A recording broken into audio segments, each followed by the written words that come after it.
ମୂର୍ତ୍ତି ପୂଜାକୁ ବିରୋଧ କରୁଥିଲେ। ମୂର୍ତ୍ତି ସିନା ସାଇ ଜୀବାତ୍ମା ନାହିଁ କାହୁଁ ଯାଚି ଦେବ ବର ବିଷ୍ଣୁ ନାଟକୁଟ ମାୟାରେ ପରିଣ ଅଜ୍ଞାନରେ ନିଭର। କୌଣସି ମୂର୍ତ୍ତି କାହାକୁ ବର ଦିଏ ନାହିଁ କବନାଇ କହିଥାଏ। ଏ କଥାକୁ ବିରୋଧ କରୁଥିଲେ ଗୌତମ ବୁଦ୍ଧ ଏବଂ ଚାକଚକ୍ୟକୁ ମଧ୍ୟ ବିରୋଧ କରୁଥିଲେ। ତାଙ୍କ ଯଜ୍ଞରେ କଳସ ବସେଇ ଆବାହନ ଶ୍ଲୋକ ବ୍ରାହ୍ମଣ ମାନେ ପଢୁଥିଲେ। କଣ ସେ ଶ୍ଲୋକ ଥିଲା?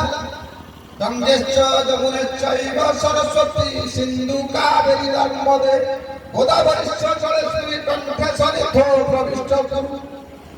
ଆବାହନ କରୁଥିଲେ ସାତ ନଦୀ ଆସି କଳସରେ ପ୍ରବେଶ କର। ଏ କଳସ ପାଣି ପଡ଼ିଲେ ତୁମେ ପବିତ୍ର ହେବ। ଗୌତମ ବୁଦ୍ଧ ପୂଜାରୀକି ପଚାରିଲେ ତୁମେ ଆବାହନ ଅର୍ଥାତ ଡାକି କଳସଟା ତ ଏଇଠି